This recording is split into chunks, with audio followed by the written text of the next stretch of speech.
ఆయన గతంలో ఒక రిటైర్డ్ ఐఏఎస్ ఆఫీసర్. కేంద్ర సర్వీసుల్లో చేశారు.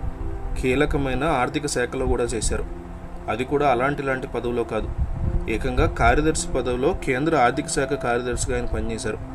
అంటే కేంద్రం యొక్క ఆర్థిక మంత్రి తర్వాత ఆ శాఖలో అంత పవర్ ఉండేది ఆయనకే. ఆయనే సుభాష్ చంద్ర గార్గ్. ఆయన ఆకస్మికంగా రిటైర్ అయ్యారు. స్వచ్ఛందంగా పదవి నుంచి తప్పుకున్నారు. నిర్మలా సీతారామన్ ఆర్థిక మంత్రిగా ఉండగా సుభాష్ చంద్ర గార్గ్ కార్యదర్శిగా ఉండేవారు. అయితే ఆయన్ని ఆర్థిక శాఖ నుంచి విద్యుత్ శాఖకు బదిలీ చేశారు. ఇది అవమానంగా భావించిన సుభాష్ చంద్ర గార్గ్ తన పదవికి స్వచ్ఛందంగా పదవి విరమణ చేసి 2019 అక్టోబర్ నెలలో రిలీవ్ అయ్యారనే మాట వచ్చింది.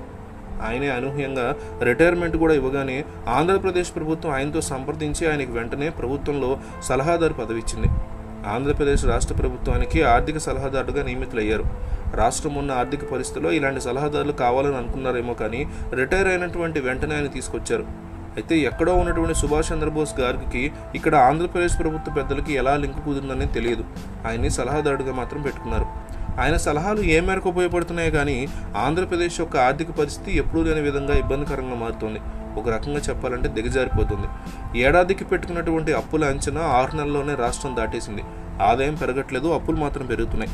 మరి సుభాష్ చంద్ర గార్గ్ గారి సలహాలు వర్కౌట్ లేదా లేక ఆయన ఇచ్చే సలహాలు ఏంటనేవి అర్థం కావట్లేదు.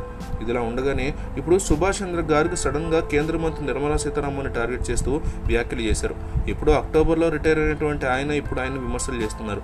నిర్మలా సీతారామన్ తనను కావాలని టార్గెట్ చేశారని, నన్ను ఫైనాన్స్ డిపార్ట్మెంట్ లేకుండా చేశారని, ఆమెతో పనిచేయడం చాలా కష్టమంటూ తీవ్ర వ్యాఖ్యలు చేశారు. కేంద్ర ఆర్థిక మంత్రిపై గతంలో పనిచేసినటువంటి కార్యదర్శి ఈ విధంగా వ్యాఖ్యలు చేయడం ఇది నేషనల్ మీడియాలో కూడా హాట్ టాపిక్ అయింది.